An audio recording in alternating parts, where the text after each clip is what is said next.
You spent 3 hours rewriting that email. Again. You looked at your work and saw only flaws where everyone else saw excellence. You canceled plans because your project wasn't ready yet, even though it's been ready for weeks. And deep inside, there's a voice that never stops whispering, "Not good enough. Try harder. Do better." Here's what nobody tells you. Perfectionism isn't about having high standards. It's a psychological trap that's quietly destroying your mental health, sabotaging your relationships, and stealing years of your life. And the worst part? You think it's helping you succeed when it's actually the thing holding you back. By the end of this video, you'll understand the 3 hidden mechanisms that turn perfectionism from motivation into self-destruction. You'll learn why your brain is wired to fall into this trap. And most importantly, you'll discover the exact psychological framework to break free without lowering your standards. Because here's the secret most people never realize. The most successful, fulfilled people aren't perfectionists. They're something else entirely. And once you understand what that is, everything changes.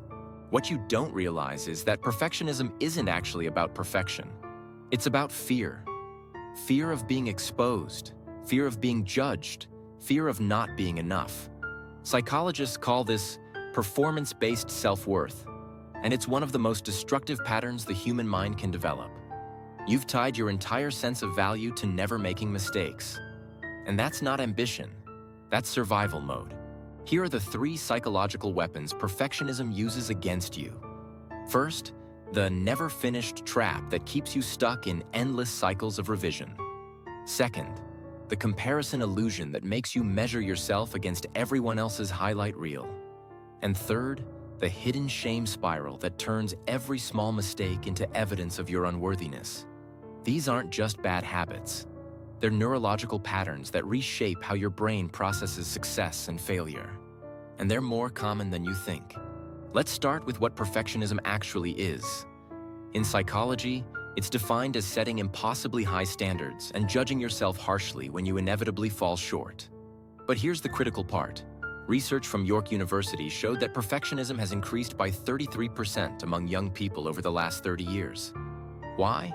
Because we're living in a world of constant comparison, filtered realities, and the illusion that everyone else has it figured out. Think of your brain like a judge that never leaves the courtroom. Every action you take gets scrutinized. Every decision gets analyzed.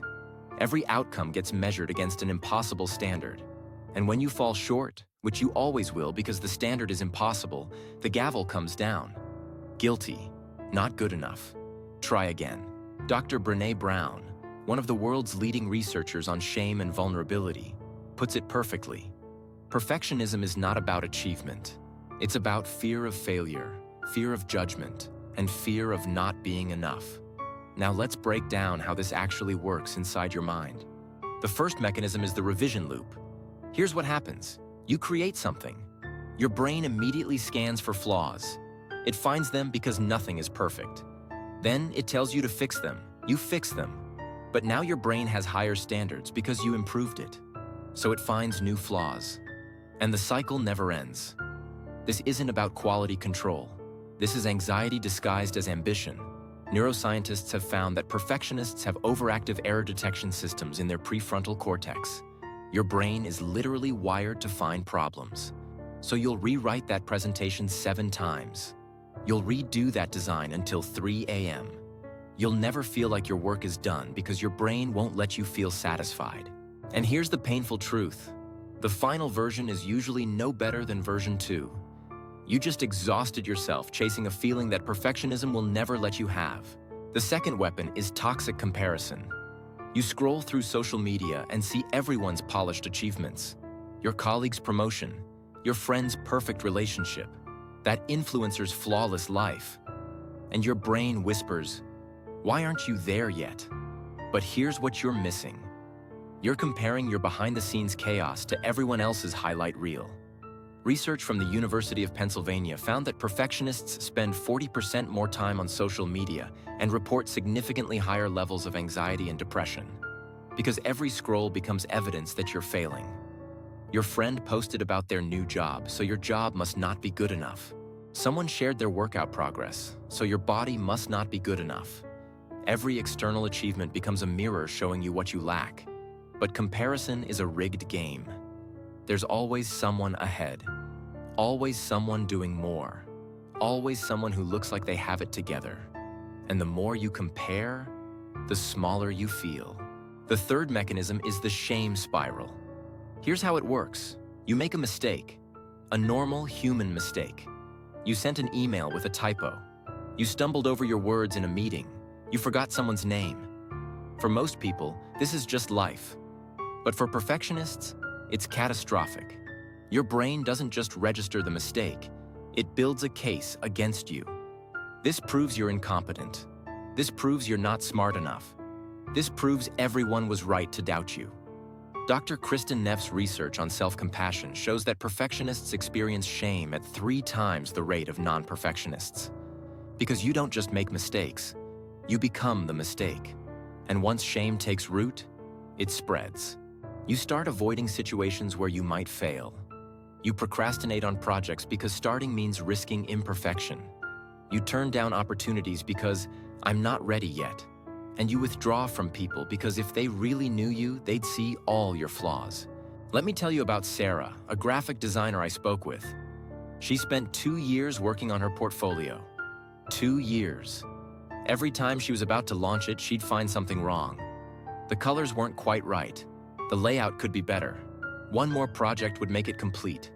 Her friends told her it was amazing, but that voice in her head kept saying, "Not yet." Meanwhile, her career stalled. She missed freelance opportunities. She watched others with inferior portfolios build thriving businesses. And the worst part? When she finally launched it after a breakdown in therapy, clients loved it. Nobody noticed the flaws she'd obsessed over for months. She'd traded 2 years of her life for standards that existed only in her mind. This is the hidden cost of perfectionism. It's not just stress, it's stolen time, missed opportunities, damaged relationships, chronic anxiety. According to research published in the Journal of Counseling Psychology, perfectionism is directly linked to depression, anxiety disorders, eating disorders, and even suicidal ideation. Because when your worth is tied to being perfect, and perfect is impossible, you're setting yourself up for a lifetime of feeling like a failure, no matter how much you achieve. So how do you break free? Here's your framework. I call it the 3 R's. Recognize, reframe, release. First, recognize the perfectionist thought in real time. The moment you catch yourself thinking, "This isn't good enough," or "I need to fix this one more time," pause. Name it. This is perfectionism talking, not reality. Awareness breaks the automatic pattern. Your brain can't run the same program when you're consciously watching it. Second, reframe perfection as progression. Ask yourself, is this good enough to serve its purpose?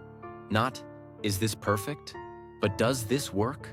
A psychologist named Dr. Thomas Greenspan found that people who focus on progress over perfection are 40% more likely to complete their goals and report higher life satisfaction. Your email doesn't need to be poetry. It needs to communicate. Your presentation doesn't need to be a masterpiece. It needs to convey information. Set a new standard. Good enough to move forward. And then move forward. Third, release through intentional imperfection. This sounds counterintuitive, but it rewires your brain. Deliberately do something imperfectly. Send an email without rereading it 5 times. Post something on social media without agonizing over every word. Submit work when it's 80% instead of waiting for 100%. Each time you do this and nothing terrible happens, you're teaching your nervous system a new truth. Imperfection is safe. You don't need to be perfect to be valuable. And the more you practice this, the weaker perfectionism's grip becomes. Let's recap. Perfectionism isn't about excellence. It's a fear-based pattern that uses 3 weapons. The revision loop that keeps you stuck, toxic comparison that makes you feel inadequate, and the shame spiral that turns mistakes into identity. These mechanisms don't just waste your time. They steal your peace, sabotage your growth, and rob you of the satisfaction you deserve. But here's the transformation. The person at the start of this video was trapped in an endless cycle, believing their worth depended on being flawless. The person you're becoming right now? They understand that excellence and perfectionism are not the same. Excellence is about doing your best with what you have. Perfectionism is about never feeling like your best is enough. You can have high standards without having impossible ones. You can be ambitious without being self-destructive.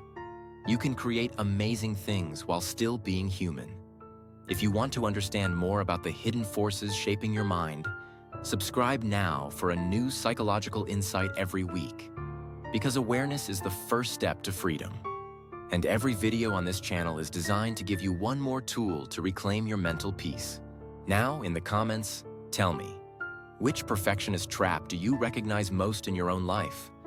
Is it the endless revision loop, the comparison spiral, or the shame that follows every mistake? Sharing your story not only helps you process it, but it also reminds others they're not alone in this struggle. And if this video resonated with you, check out my video on the psychology of self-sabotage next. Because perfectionism and self-sabotage are often two sides of the same coin. Understanding both will completely shift how you see yourself. Remember, progress, not perfection. That's how you win.